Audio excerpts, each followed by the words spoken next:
Hello everyone, చూస్తే నోరూరించే look, తింటే మరచిపోలేని రుచి. అలాంటి ఈ మష్రూమ్ ఫ్రైడ్ రైస్ ని అందరూ చేస్తారు, కానీ హోటల్ స్టైల్ ఫ్లేవర్ రావాలంటే ఈ ఒక్క విషయం తప్పకుండా తెలుసుకోవాలి. మరి ఎలా చేయాలో చూసేద్దాం రండి. ఇక నేను 500 గ్రామ్స్ మష్రూమ్స్ తీసుకున్నాను. వీటన్నిటిని నీట్గా కడిగేసుకొని ఇక్కడ నేను చూపిస్తున్నాను కదా, ఇలా కట్ చేసుకొని పక్కన పెట్టుకోవాలి. ఇప్పుడు స్టవ్ పైన ఒక పాన్ పెట్టుకొని అందులో ఒక 2 టేబుల్ స్పూన్ ఆయిల్ వేసుకోవాలి. ఇది వేడైన తర్వాత సన్నగా కట్ చేసి పెట్టుకున్నటువంటి వెల్లుల్లిని, అలాగే 2 పచ్చిమిరపకాయలను కూడా ఇలాగా సన్నగా కట్ చేసుకొని వేసుకోవాలి. ఇప్పుడు దీన్ని 1 నిమిషం వేపుకోవాలి. ఇప్పుడు ఇందులో ఒక మీడియం సైజు ఉల్లిపాయని సన్నగా కట్ చేసేసుకొని వేసుకోవాలి. దీనిని కూడా 1 నిమిషం వేపుకోవాలి. అంటే ఈ ఉల్లిపాయ ముక్కలు కొంచెం మెత్తబడే వరకు అనమాట. అలాగే ఇప్పుడు ఇందులో ఒక హాఫ్ క్యాప్సికమ్ ని చిన్న ముక్కలుగా కట్ చేసుకొని వేసుకోవాలి. అలాగే కొద్దిగా క్యాబేజీ ముక్కలను కూడా వేసుకోవాలి.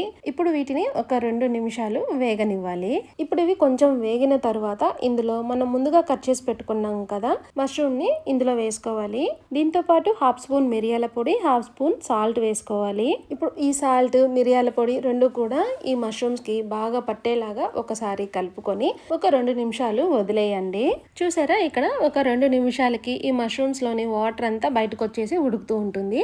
ఇప్పుడు ఒకసారి కలబెట్టుకొని మళ్ళీ దీన్ని ఒక 2 నిమిషాలు వదిలేసేయండి. చూసారా, ఇక్కడ ఒక 2 నిమిషాలకి ఇందులోని వాటర్ అంతా ఇంకిపోయేసి ఆయిల్ అనేది పైకి తేలుతూ ఉంటుంది. ఇప్పుడు ఇందులో ఒక పావు స్పూన్ వెనిగర్, అలాగే 2 spoons schezwan paste, 1 spoon soya sauce వేసుకోవాలి. ఇప్పుడు వీటన్నిటిని కూడా ఈ మష్రూమ్స్ కి బాగా పట్టేలాగా ఒక్కసారి కలుపుకొని 1 నిమిషం వేగనివ్వండి. ఈ సాస్లన్నీ వేయడం వల్ల రైస్ టేస్ట్ అనేది చాలా బాగుంటుంది. ఇప్పుడు ఇందులో మనం ముందుగా ఉడికించి చల్లారి పెట్టుకున్న రైస్ ని వేసుకోవాలి. అలాగే మీ టేస్ట్ కు తగ్గ సాల్ట్ ని కూడా వేసుకొని ఈ మసాలా అంతా కూడా రైస్ కి బాగా పట్టేలాగా కింద నుంచి పైకి కలుపుతూ ఉండాలి. ఇలా కలపడం వల్ల అన్నం మెతుకు అనేది విరిగిపోదు. ఇన్ కేస్ మనం వేడి వేడి అన్నం వేసిన కానీ అన్నం మెతుకు అనేది విరిగిపోతుంది అనమాట. ఇప్పుడు ఇందులో కొద్దిగా కొత్తిమీరను కూడా వేసుకొని ఒకసారి కలుపుకోండి.